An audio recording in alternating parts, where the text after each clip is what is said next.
Hello, everyone, and welcome back to the Walking Pod. For this third episode, I'm going to be discussing my month-long experiment of walking home from class every day and why I got into it, what made me want to do it, and my experience with it, as well as the results I think I noticed along the way.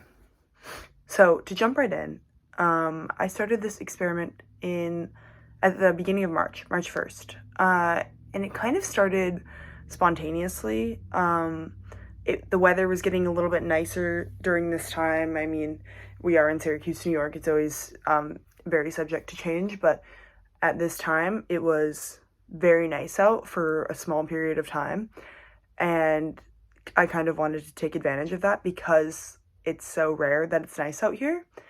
So I kind of started this journey of trying to implement more outdoor time into my day, and I realized that a big way I could do this would be by walking home each day. So again, it started spontaneously. I just wanted to get some more time outside in my day-to-day life. But I believe it transformed my life. And I don't say that lightly because I know that that sounds like a big thing to say about walking home every day. It's like, how powerful can a simple walk every day be? But I found it to be a very impactful experience, and I want to share it with you guys.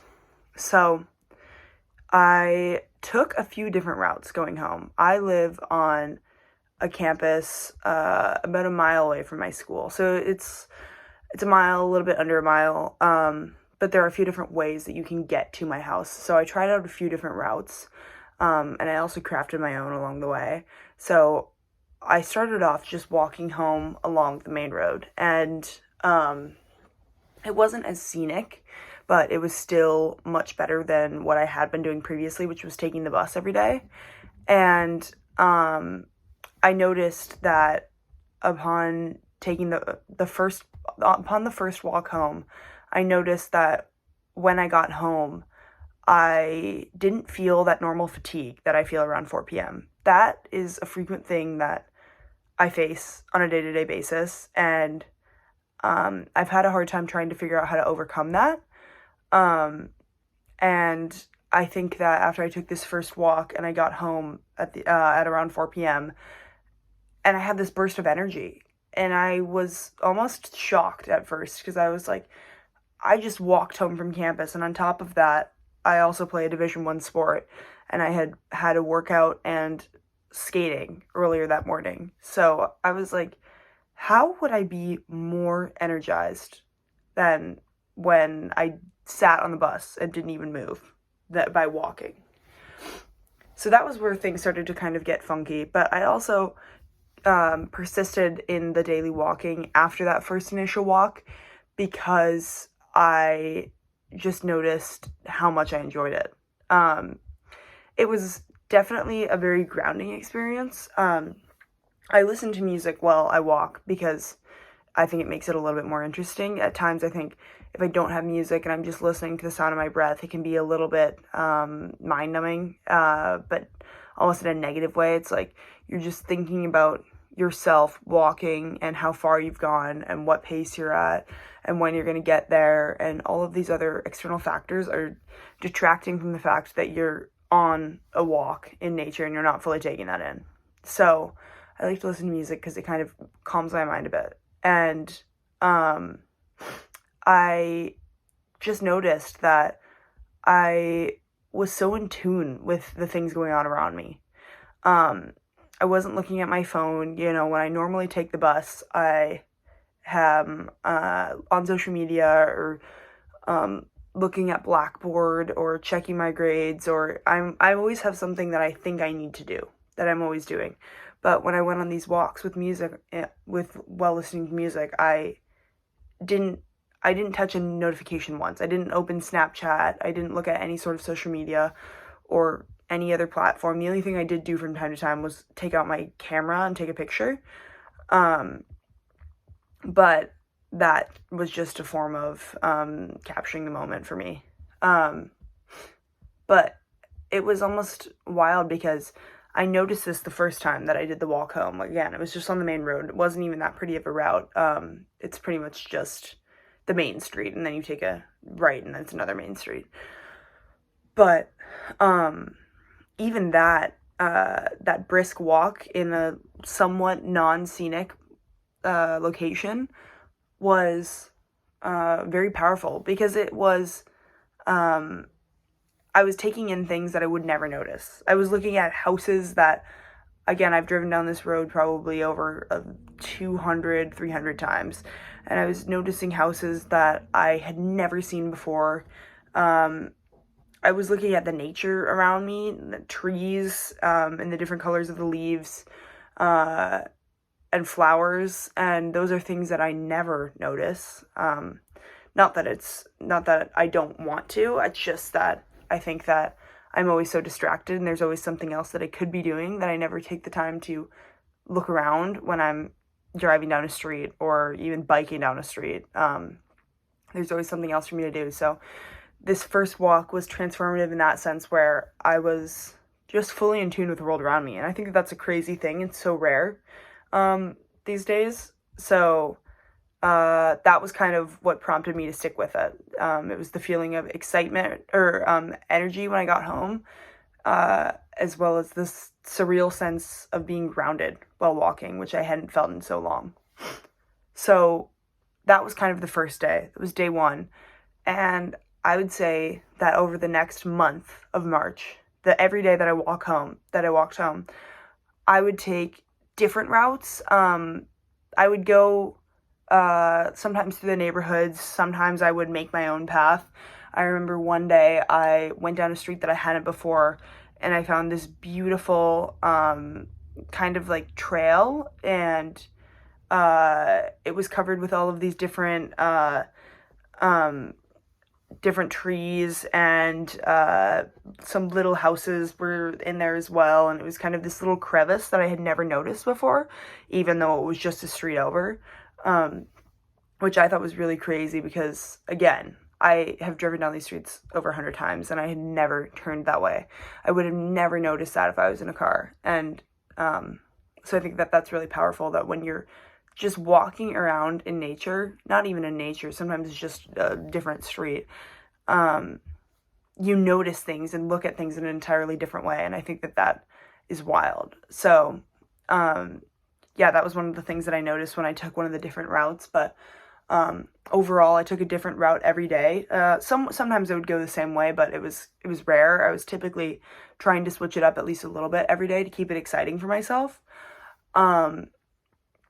And again, I think I fell more in love with the city of Syracuse in that process.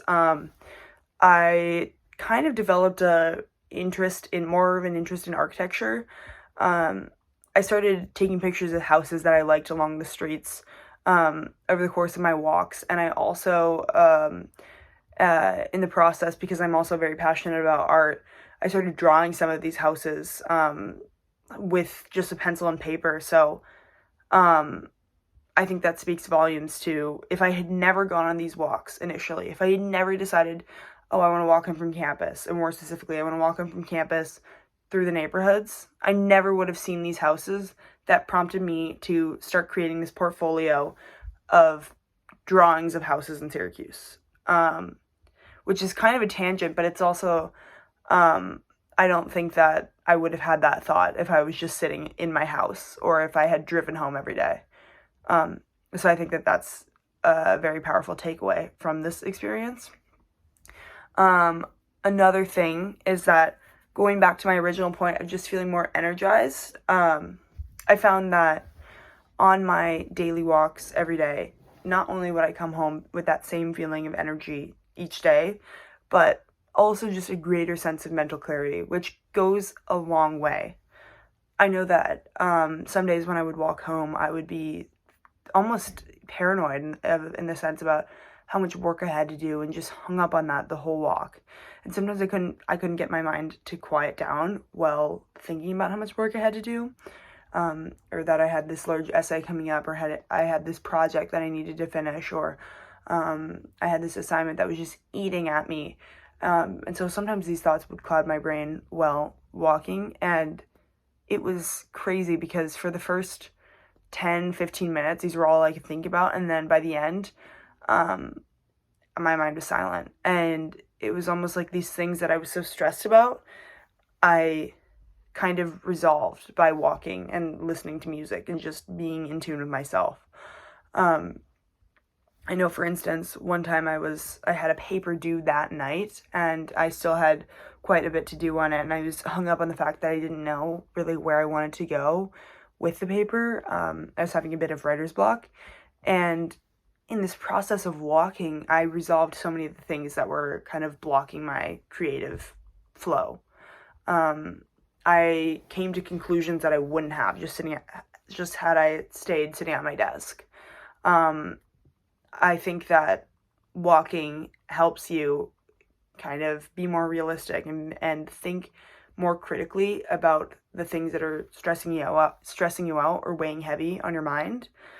And that is something that I cannot say enough about. Also, even outside of school, I know that on some of these walks, I was definitely facing conflicts with friends or family or just small or large issues. There's never going to be an entire month of your life that goes perfectly. And so I know that I had some conflicts with friends and family throughout the month of March. And these would be kind of eating at me a bit too. And going on these walks really helped calm my mind when dealing with those things, because I think that going on a walk away from, yes, I still had my phone, but I was away from it while doing it. I was listening to music, but not actively on it. I think being away from it for the 20, 30 minutes that it took me to walk home every day, and then coming back to my device with a greater sense of, this is what I want to say, or I've thought through this more, away from looking at my phone the whole time, kind of helped me come to better conclusions about the things, about how I wanted to show up for the people around me. And I think that was really important. The last thing I want to mention is throughout this experiment, I think I just kind of realized more about myself in the process, which sounds kind of, again, a little bit crazy. Like, it was only a month long of walking home every day. How much can you realize about yourself? But I think that, again, going outside every day and making it a routine thing where you're walking home every single day with just yourself, some music, and maybe a couple pictures here and there, can be something that's so rare nowadays. I think that prior to doing this experiment, there was very little time where I wasn't at my phone or at my computer or sitting at a desk or working on an assignment or checking social media. I mean, I always had a distraction. I've always had something that's there that I can put my thoughts on hold and concentrate on something else. But in this process of walking on a daily basis, that was never an option. I could look at my phone, but it was inefficient. I wouldn't be able to see where I was going, and it just wasn't important to me in that moment. And so I think instead I thought about things that I hadn't thought about in years, and I realized a lot more about myself and worked through things that I was struggling with, both internally and externally. And it helped me come to a lot of conclusions about who I wanted to be and how I wanted to show up for the people around me, as well as myself. For instance, I think that, again, like I mentioned before, it sparked a huge interest, or that love again that I had for drawing, which I hadn't drawn in so long prior to going on these walks and being inspired by the houses. I think it also kind of helped me be less agitated at times. I think that sometimes when I would just take the bus home and come home and be tired all day, I could be not as friendly as I think I was during or throughout like the midway point of the walking experiment. I think that it helped me kind of relax and just approach things with more of a level head, and be more open-minded to the things around me. So I think that is something that has stuck with me. And finally, as I said in the very first beginning part of this episode, it has transformed my energy levels. I think that I've been able to get better sleep. That's something that I've always struggled with as a student athlete and also just as a student in general, trying to find time to get all of my work done and also get to bed at a normal time and get access that REM sleep, and fully tap into the rest that I needed. That's always been something that I've really struggled with. And throughout this walking experiment, I got some of the best sleep of my life, which could be a placebo effect. That could just be something that just was of coincidence. But I think that the walking kind of helped my body get out some of that pent up energy and anxiety that was kind of eating at me throughout the rest of the day, and helped me feel more calm and ready to go to bed at night, which I think was powerful. So those are some of my takeaways from this walking experiment that I did throughout the month of March. I would recommend it to everyone. Try it out. Not even, you can do it for a month like I did, but you can also do it for a week or 2 weeks at a time and just see how your body feels. I know that since completing the experiment, I have been walking home still on an almost daily basis, and it's pushed me to want to encourage everyone around me to put your phone down, turn social media off for 30 minutes a day and just go outside and connect with nature and go on a walk and see what happens. So, yeah. Thank you.